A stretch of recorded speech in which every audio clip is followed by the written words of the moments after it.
जमलेल्या माझ्या तमाम हिंदू बांधवांनो, भगिनींनो आणि मातांनो, गीते साहेबांनी कालपासून मी काय काय केलं ह्याचा एक आढावा घेतला. गीते साहेब फक्त एकच शब्द थोडासा मला असं वाटतं बदलायला पाहिजे, तो म्हणजे जनसंवाद. मी जनसंवाद नाही करत आहे, मी माझ्या कुटुंबाशी संवाद करतोय. हा माझा परिवार आहे, हा माझं कुटुंब आहे. कोरोनाच्या काळामध्ये सुद्धा माझे कुटुंब माझी जबाबदारी ही आपली मोहीम मी या सगळ्या माझ्या कुटुंबियांसाठी केली होती. आता काही जणांना त्याबद्दल सुद्धा पोटदुखी आहे, कारण तुम्ही सगळेजण म्हणजे अख्खा महाराष्ट्र मला कुटुंबातला एक आपला सदस्य मानता. हे केवढं मोठं माझं भाग्य आहे, केवढं मोठं भाग्य आहे. आणि काही जणांना दारोदारी जाऊन सुद्धा सगळे म्हणतात हड सरकार आपल्या दारी, हा सरकार आपल्या दारी म्हटल्यानंतर आता कोण बोललं ते लोक सांगतात जा तुझ्या घरी. पण रायगड, आता मी आज वृत्तपत्रांमध्ये सुद्धा काही बातम्या वाचल्या की रायगडाचं वारं फिरलं.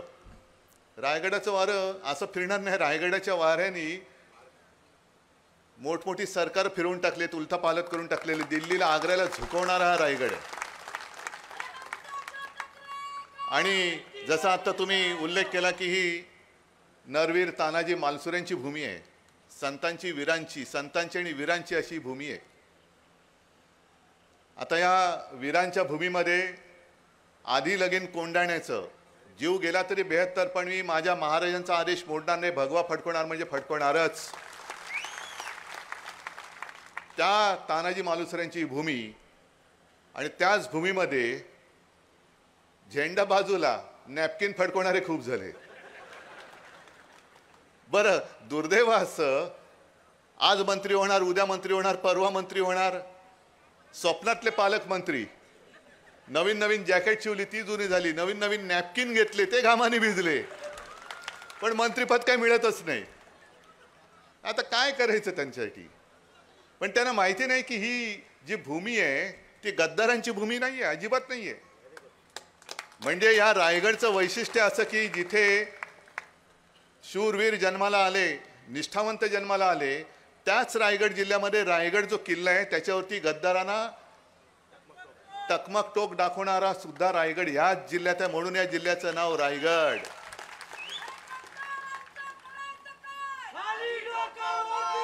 अरे असं कसं करणार? डोकं असलं तर कराल ना. गद्दारांचं करायचं काय खाली? अरे डोकं कुठे त्यांना, म्हणून तर गद्दारी केली. तर काय कुठले त्यांचं वर केलं तरी डोकं कुठे? आणि दुसरा, गीते साहेब तुम्ही सांगितलं की इकडे वारकरी संप्रदाय आहे,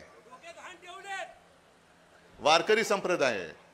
आता वारकरी म्हटल्यानंतर मला एक जुनं शिवसेना प्रमुखांचं वाक्य आठवलं आणि त्यांनी सांगितलं की तुम्ही वारकरी आहात, आम्ही सुद्धा वारकरी आहोत. आम्ही कसे वारकरी? आम्ही अन्यायावरती वार करणारे वारकरी आहोत. त्याच्यामुळे आपला पंथ एकच आहे, धर्म एकच आहे, झेंडा एकच आहे, पताका एकच आहे. जो भगवा आपला छत्रपती शिवाजी महाराजांचा हिंदूंचा आहे, त्या भगव्यामध्ये छेद करणारे आणि हिंदुत्वामध्ये भेद करणारे जे भारतीय जनता पक्षाचे आता गोमूत्रधारी हिंदू आलेले आहेत, त्यांना त्यांची जागा दाखवून द्यायची आहे, त्यांना त्यांची जागा दाखवायची. मला आनंद आहे की मी हा एक परिवार संवाद दौरा सुरू केला, कुटुंब संवाद दौरा सुरू केला. त्याच्यामुळे मला सगळे माझ्या कुटुंबातली लोक भेटत आहेत आणि खात्री देत आहेत, जसं रायगडमधनं सुद्धा आपलाच खासदार येणार, आलाच पाहिजे, आणलाच पाहिजे. कारण का आणायचा? काल अर्थसंकल्प जाहीर झाला, त्याच्यावरती मला जे काय बोलायचं ते मी बोललोय. मोदी गॅरंटीबद्दल सुद्धा बोललोय, ऐकलं ना तुम्ही? मोदीजी आपले पंतप्रधान, गेल्या 2 वेळेला आपणही त्यांच्या प्रचारासाठी होतोच. असं काही नाही की ते एकट्याच्या जीवावरती पंतप्रधान झाले. शिवसेना तुमच्या अडचणीच्या काळामध्ये जर शिवसेना प्रमुख तुमच्या सोबत उभे राहिले नसते, पाठी उभे राहिले नसते, तर वाजपेयीजी तुमचं काय करत होते हे लक्षात ठेवा जरा. हे शिवसेना प्रमुखांचं, शिवसेनेचं ऋण हे विसरू नका. पण मोठं सांगतात की मेरी गॅरंटी आहे, मोदी गॅरंटी आहे. मोदी गॅरंटी म्हणजे कोणती गॅरंटी? की भ्रष्टाचार करा, भाजपात या, आपको कुछ नहीं होगा, मेरी मोदी गॅरंटी है. ज्यांच्यावरती भ्रष्टाचाराचे आरोप करून त्यांना तुम्ही घाबरवलं, ईडी सोडली, सीबीआय सोडलं, इन्कम टॅक्स सोडलं. माझा जाहीर प्रश्न आहे, तुम्ही आज आमच्या लोकांना त्रास देत आहेत. रवींद्र वायकरच्या घरी माणसं पाठवत आहेत, किशोरी पेडणेकरच्या मागे लावलेत, अनिल परबच्या मागे लावलेत. साध्या साध्या शिवसैनिकांच्या घरामध्ये अगदी काही प्रसंगी मुंबईतल्या झोपडीमध्ये सुद्धा यांची पथकं गेली होती. मग ज्यांच्यावरती तुम्ही आरोप केले होते, तुमचेच ते तोतले, त्यांनी आरोप केले होते, आणि ते तुमच्या पक्षात आल्यानंतर किती जणांच्या चौकशा सुरू आहेत. जसं वायकरना ईडी ऑफिसमध्ये बोलवत आहे, रोहित पवारला बोलवत आहे, संजय राऊतच्या भावाला बोलवलं, किशोर पेडणेकरांना बोलवत आहेत, तसं तुमच्यावरती ज्यांनी आरोप केले होते आणि ज्यांच्या घरी अगदी तुमचे सीमा सुरक्षा दलातले जवान घेऊन तुम्ही धाडी टाकल्या होत्या, आता त्यांनीच एका इंटरव्ह्यूमध्ये सांगितलं की ज्यांनी धाड टाकली होती तेच आता माझे रक्षक म्हणून माझ्या समोर, माझ्या भोवती असतात. ही मोदी गॅरंटी? हा कोणता प्रकार आहे?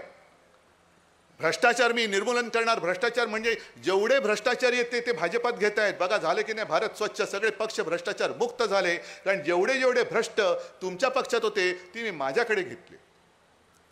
म्हणजे कदाचित ते वारकरी पंथातले लोक आले ते सांगू शकतील की काही असं म्हणतात, काही जणांची एक दिव्य शक्ती असते की दुसऱ्याचा आजार आपल्यावरती घेतात.